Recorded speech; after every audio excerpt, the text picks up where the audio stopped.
Assalamualaikum and good day to each and everyone. I am Tasneema Giling and I'm going to discuss the lesson on grammatical structure. Grammatical structure is commonly assumed to exist in speaker's mind. However, grammatical structure is also directly involved in social interaction and language use. And language use is central to accounting for language acquisition, language variation, and language change. In the more dynamic process of language acquisition and language change, functional factors have been argued to play a role. In both language acquisition and language structure, it has been argued that competing motivations among functional principles play a major role. So, how do you analyze grammatical structure? Analyzing the structure of a sentence, also known as parsing a sentence, is the act of looking at a sentence to determine its components, and components of the sentence are what deliver the information we need to understand what a sentence telling us. While this may seem inconsequential to some, analyzing sentence is an effective way to teach and learn better syntax, which aids in better reading skills and more effective communication. Read your sentence and find the subject and predicate.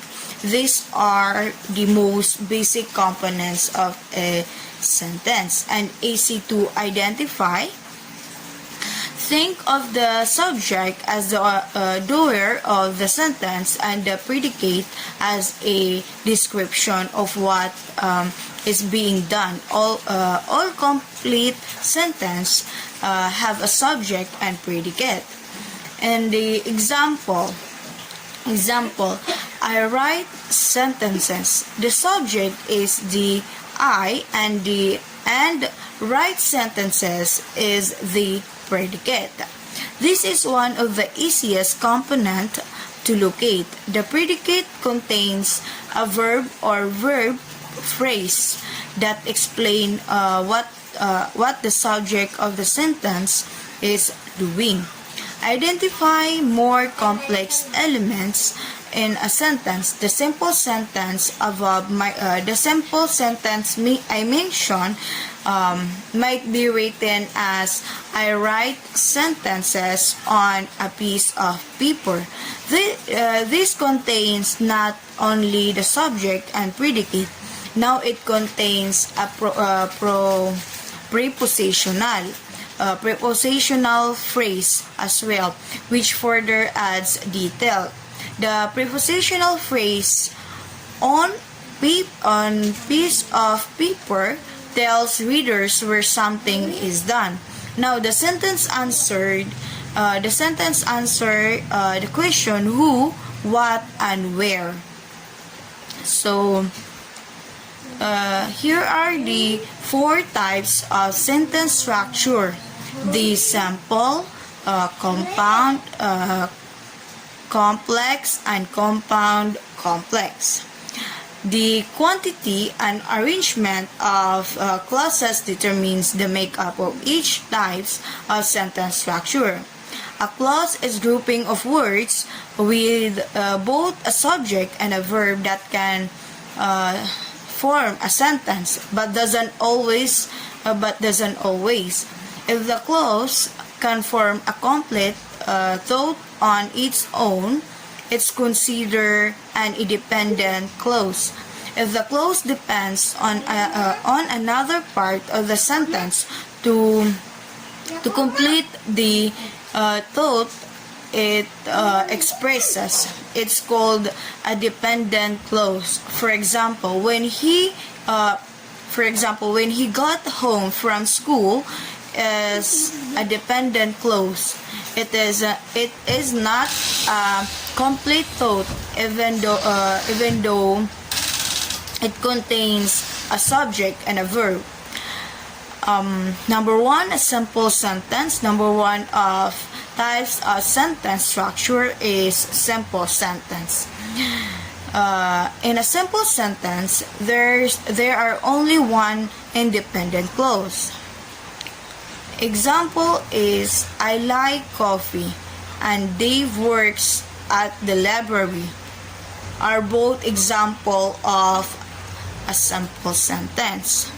They contain one subject, I and Dave, and one verb like and works. So number two types of sentence structure is compound sentence. A compound sentence contains two independent clauses linked by a conjunction.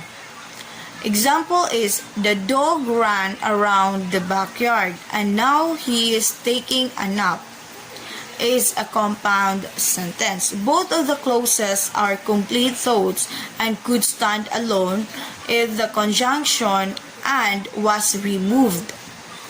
So the third types of sentence structure is complex